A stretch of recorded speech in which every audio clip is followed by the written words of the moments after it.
Вести на Канал 8. Рекорден број парцели, вкупно 23 за изградба на викенд куќи на Пониква, нуди општина Кочани со новиот оглас за продажба на државно градежно земјиште. Покрај нив се продаваат и плацеви за изградба на објекти за индивидуално домување, како и за малостопански објекти. На крајот од оваа календарска година општина Кочани ја интензивира продажбата на парцели за изградба на викенд куќи на Пониква. Со најновиот оглас за отуѓување на државното градежно земјиште, локалната власт нуди дури 23 плаца за оваа намена, што е своевиден рекорд до сега. Половина од нив се со просечна површина од околу 650 метри квадратни, а остатокот се двојно и тројно поголеми.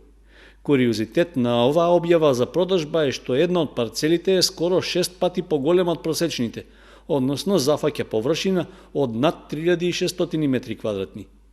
Задоволување на нараснатиот интерес на купувачите или намера да се надополни приходната страна на општинскиот буџет е дилемата за ваквата постапка на општинската администрација, што ќе добие разјаснување на почетокот од декември, кога ќе се реализира јавното наддавање. Освен за викендички, на заинтересираните инвеститори им стои на располагање уште една парцела на Пониква со површина од близу 6000 метри квадратни, наменета за изградба на објект за временно сместување на гости, односно за хотел. Со огласот за продажба, општина Кочани нуди уште 45 други плацеви, од кои за изградба на куќи се предвидени 18, а од нив 2 имаат компатибилна намена – домување со простор за малостопанска дејност.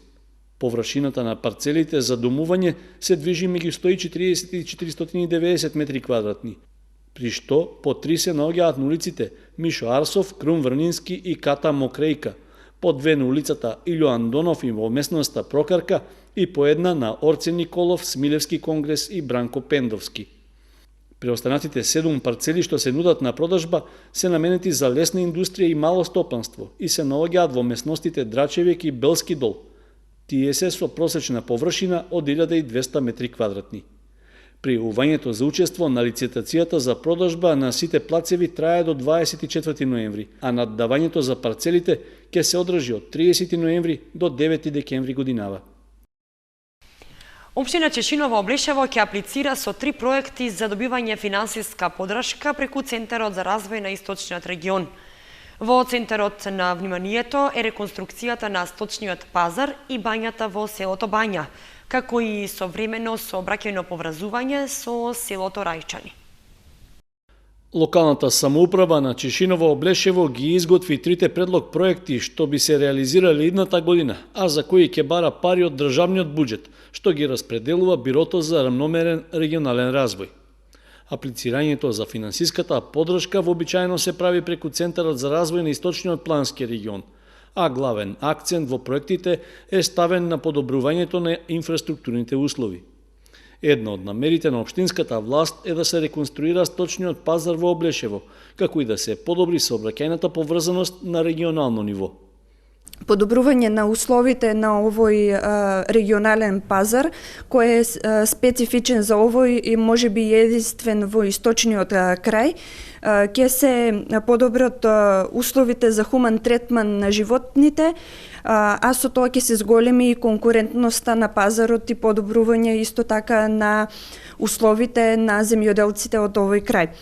Другиот предлог проект со кој општина Чешиново Облешево ќе излезе исто така изградба на патниот правец село Спанчево, место викано Свиланово до село Рајчани. Овој патен правец исто така е од регионално значење за општината. Исто така овој патен правец е од значење за општина Пробиштип и општина Кочани. Освен за сточниот пазар во Облешево и за изградба на современо сообраќајно поврзување до Рајчани, општината размислува и за решавање на повеќегодишниот проблем со неработењето на бањскиот капацитет во селото Бања. Изготвениот проект, за кој ќе се бараат пари од Бирото за рамномерен регионален развој, се однесува на изработка на техничка документација за реконструкција на објектот, кој е запуштен и одамна не е во функција. Овој проект го подобрува туризмот во општина Чешиново Облешево и пошироко од регионот, затоа што со изградбата на овој бањолошки центар ќе се стави во функција еден објект кој порано функционираше како здравствена установа. Од општина Чешиново Облешево оценуваат дека сите три проекти заслужуваат финансиска поддршка од државата, затоа што се работи за специфични инфраструктурни објекти, што освен локално имаат и пошироко регионално значење. Во Центарот за вработување во Кучани се изведуваат градежни работи за реконструкција на објектот, како дел од проектот што се реализира во 12 градови во државата. Според одговорните во Агенцијата за вработување, со зафатот треба да се постигне осовременување на просторот и подобрување на условите и за вработените и за странките. Реконструкција на Центарот за вработување во Кочани се реализира како дел од проектот за осовременување на 12 такви установи во државата. Агенцијата за вработување во соработка со Министерството за труд и социјална политика ги обезбеди средствата како дел од вкупниот буџет од околу 20 милиони евра, од кои 1/3 се наменети за градежните зафати во Кочанскиот и останатите центри. Со проектот се планира внатрешноста на објектот да добие сосема нов изглед, но и да се унапреди неговата функционалност. Веќе се заменети дел од прозорците, а се работи и на реконструкција на системот за парно грејење, како и на подобрување на термалната заштита. Според директорот на Агенцијата за вработување, Владко Поповски, намерата е установата во Кочани да биде една од подобрите во источниот регион. Кочанскиот центар веќе е во подлабока фаза на реконструкција, значи на реновирање, со тоа што ќе добие подобар изглед, натрешен, ќе добие подобра енергетска ефикасност, нови системи за грејење, тоалети и така натака, со тоа што ќе се среди и делот на нечукање повеќе по врати, туку ќе биде една врата и влегување во простор каде што оној службеник што треба да ве услужи ќе биде достапен за сите. Ама ние тука не застануваме, бидејќи сакаме центарот во Кочани да го направиме лидер во Источна Македонија, односно лидер во вработување, креирање на работни места и во квалитетна услуга. Според Поповски, со реконструкцијата на Центарот за вработување во Кочани треба целосно да заживее така наречениот едношалтерски систем, што треба да обезбеди брза и ефикасна администрација за граѓаните. Објектот, што е изграден пред околу 6 децении, досега немал позначителни градежни зафати, а наместо класичното функционирање ќе се обезбеди современ начин на работа по углед на сличните институции во поразвиените држави во светот. По пат на принуда или закани за исклучување е начинот кој го применува јавното комунално предпријатие Солидарност од Виница со цел да си ги наплати долговите за потрошена вода од страна на корисниците на услуги. Освен овие мерки, предпријатието често пушта и тужби до граѓаните за неплатени долгови. Јавното комунално предпријатие Солидарност од Виница и понатаму има проблеми со наплатата на долговите. Има доста неплаќачи кои не си ја сваќаат сериозно работата дека треба да си ги исплатат долговите за потрошена вода. Средствата кои што граѓаните му должат на предпријатието се двојно или тројно повисоки од сумата која што предпријатието ја должи на доверителите. За да се надмине проблемот со неплаќање на сметките од страна на корисниците, директорот Игор Спасовски презема мерки. На терен имаме пуштено групата од инкасатори заедно со луѓето од одржување на водовод и канализација и кај оние најтврдокорните, да ја кажам, неплаќачи на сметките, одеме со попатна принуда со закани дека ќе ги исклучиме и така на тој начин почнуваме да земаме дел од парите. Секако, бидејќи имат некои поголеми долгови, не може одеднаш сите средства да се наплатат. Меѓутоа, даваме опција плаќање на рати со склучување на договор, да им олесниме на нашите неплаќачи да не ги бараме парите одеднаш, од друга страна па да почнеме да ги натераме да станат редовни плаќачи. Освен присилна наплата и исклучување од водоводната мрежа, предпријатието пушта и тужби за неплаќачите. Освен присилната наплата со пат на исклучување од водоводната мрежа, ние вршиме постојано тужење на нашите корисници. Меѓутоа, се трудиме што повеќе пати да ги опоменеме, за да на крај, кога веќе некој стварно ќе се заинати и не сака да ги плати сметки, тогаш поднесуваме тужба до нотарот. Меѓутоа, граѓаните на Виница од таа гледна точка не се многу да кажеме, неплаќачи, секако имаме одреден процент, можеби 15-20% од луѓето не ги плаќаат редовно сметките, меѓутоа поголем дел од граѓаните на градот Виница редовно си ги плаќаат сметките. Со фирмите предпријатието нема поголеми проблеми, бидејќи законот за финансиска дисциплина доста ги реши работите околу тоа, вели Спасовски, така што нема поголеми заостанувања во делот на наплатата. Импровизираната барака лоцирана зад спортската сала на основното училиште Никола Карев представува вистински извор на зараза и директна опасност по здравјето на учениците кои секојдневно поминуваат од таму. Измет и неподнослива смрдеа се шири од неа.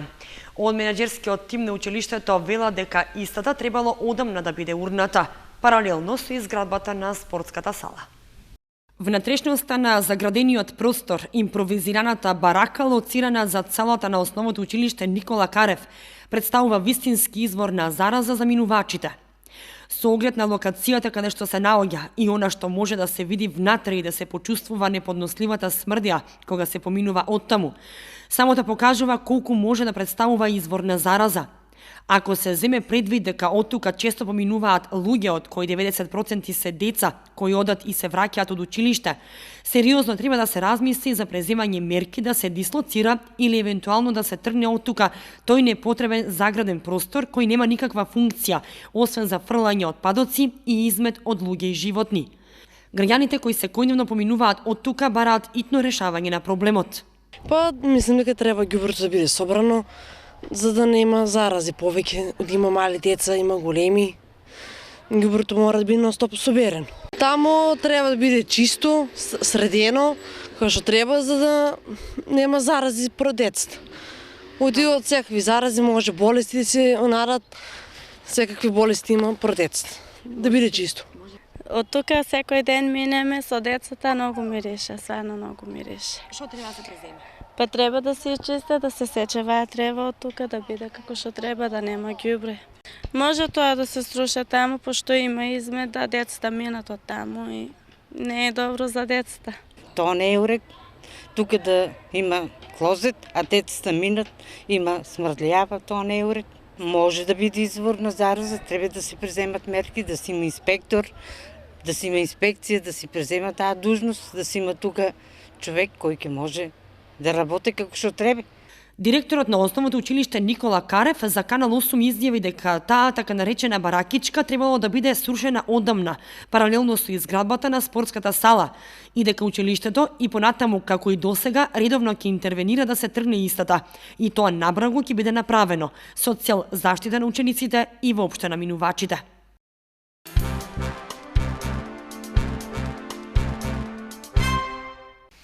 Иако традицијата налага невестите кои годинава го кажале судбоносното да и овој пат не послушаа на црква на Петковден да дојдат во невестински фустан. Затоа пак го испочитуваа адетот да ги догорат свадбените свеќи и да месат погача за здравје. Православните верници го учествуваат празникот посветен на преподобна Параскева. Невестите кои стапиле во брак оваа година на денот на чествувањето на празникот Петковден го посетија православниот храм Свети Великомаченик Ѓорги. Дојдоа заедно со своите свекрави и мајки да ги запалат свадбените свеќи. Се служеше вечерна богослужба пред празникот, а на самиот празник божествена литургија. Иако свештениците истакнаа дека традицијата налага невестите на овој ден да бидат облечени во невестински фустани, сепак годинава немаше ниту една таква, но затоа пак го испочитуваа адетот да дојдат да се помолат за здравје и да ги донесат свеќите да догорат. Инаку празникот Петковден за многу семејства представува семејна слава, бидејќи култот кон Света Петка кај нашиот народ е многу раширен. Таа се смета за заштитничка од разни несреќи и од многу болести, поради што народот ја нарекува уште и мајка Параскева.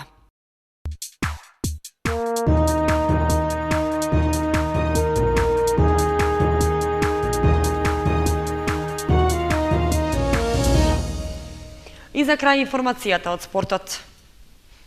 Младите фудбалери на Фудбал Старс имаа успешен настап во сите категории. Помладите пионери и понатаму се без конкуренција и цврсто го одржат првото место на табелата со 7 победи.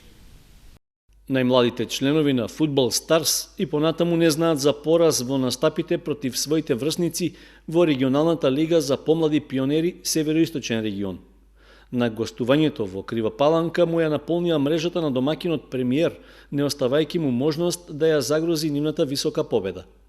Фудбалерите од генерацијата родени 2001 година со резултатот 6:0 и понатаму се сигурни претенденти за освојување на првенството, а носители на играта и победата овој пат беа Зашев и Митев со по 2 и Живков и Донев со по 1 постигнат гол. Со максимално освоени бодови, вкупно 21, и победи во сите 7 кола, екипата се наоѓа на првото место на табелата. Победа против истоимената кривопаланечка екипа извојуваа и нивните постари колеги. Во пионерска конкуренција Фудбал Старс го победи премиер со 5:1, при што и единствениот примен гол е по сопствена заслуга, како автогол.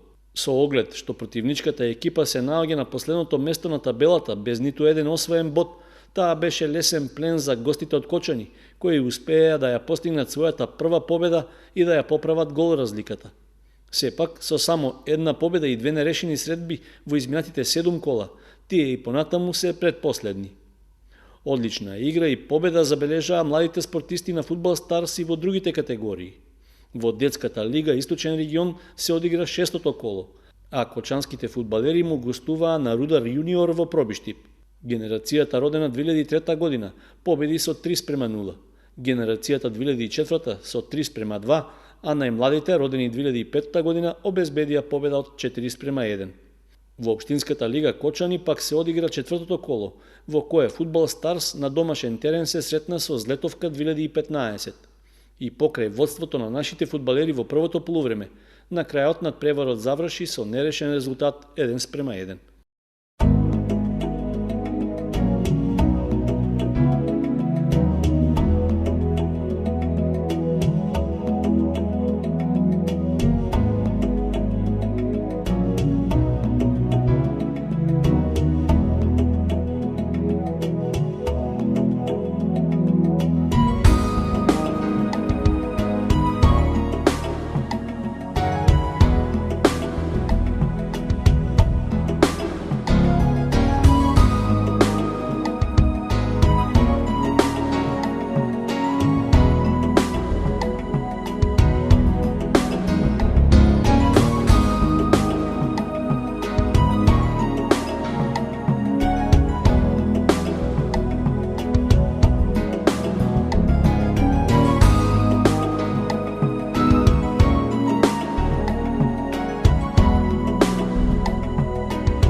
Временската прогноза е последната информација во вестите на Канал 8. Ви благодариме што бевте со нас.